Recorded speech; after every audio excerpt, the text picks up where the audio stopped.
সবুজে ঘেরা পাহাড় যেন এখন আমের স্বর্গরাজ্য। বান্দরবানে এবার আমের ফলন লক্ষ্যমাত্রা ছাড়াবে বলে আশা করা হচ্ছে। রুমা, থানচি সহ বিভিন্ন দুর্গম পাহাড়ে আম্রপালি আর রাঙ্গুয়াই জাতের আমে নুয়ে পড়েছে গাছ। জেলায় এবছর 10,500 হেক্টর জমিতে 1,26,000 মেট্রিক টন আম উৎপাদনের আশা কৃষি বিভাগের। রাঙ্গুয়াই আম বিগত 20 বছর ধরে আমরা চাষ করছি। বেশিরভাগ বান্দরবান জেলার মধ্যে এটা করা হয়। প্রথম হচ্ছে বার্মিস এবং দ্বিতীয় হচ্ছে আম্রপালি। গত বছরের তুলনায় এ বছরে হয়তো আরো বেশি ফলন ফলতে পারে। কৃষি বিভাগ, উপজেলা কৃষি অফিসার এবং তার অধীনে যে উপসহকারী কৃষি কর্মকর্তা যারা আছে তারা মাঠ লেভেলে কৃষকদের পরামর্শ দিয়ে যাচ্ছে। খাগড়াছড়ির 3,500 বাগানে খরতাপের কারণে এবার আমের আকার কিছুটা মাঝারি, তবে জেলায় বিপ্লব ঘটিয়েছে বিদেশি আম। মহালছড়ির লাচিমং মারমার বিশাল বাগানে মিয়াজাকি, কিউজাই ও কাটিমনের মতো অন্তত 70টি বিদেশি জাতের আম চাষ হচ্ছে। জেলায় এবছর আম চাষের জমিও বেড়েছে প্রায় 1,000 হেক্টর। তবে চাষিদের কপালে চিন্তার ভাঁজ ফেলেছে অনাবৃষ্টি আর দাবদাহ। বাগানে আমরা যত্ন করি ভালো করে, যাতে পোকা না ধরে। এই রূপালী আম আছে, এমনি স্যান্ডমাই আছে, কাঠিমং আছে, ব্যানানা আছে।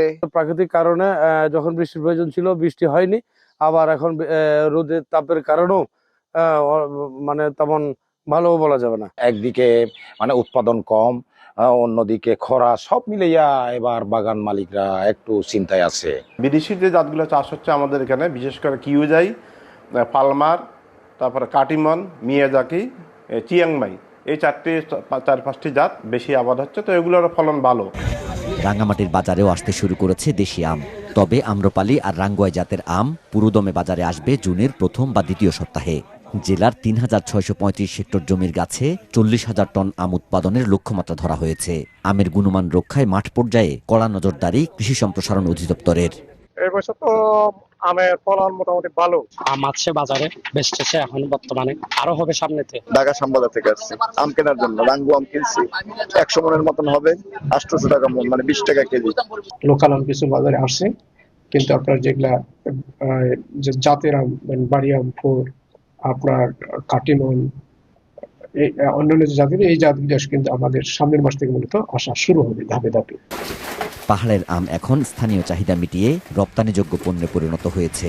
সঠিক বাজার ব্যবস্থাপনা নিশ্চিত করা গেলে এই খাতের বার্ষিক লেনদেন 1,000 কোটি টাকা ছাড়াবে বলছেন সংশ্লিষ্টরা। নাজমুল সাদিকি, মাছরাঙ্গা নিউজ ডেস্ক।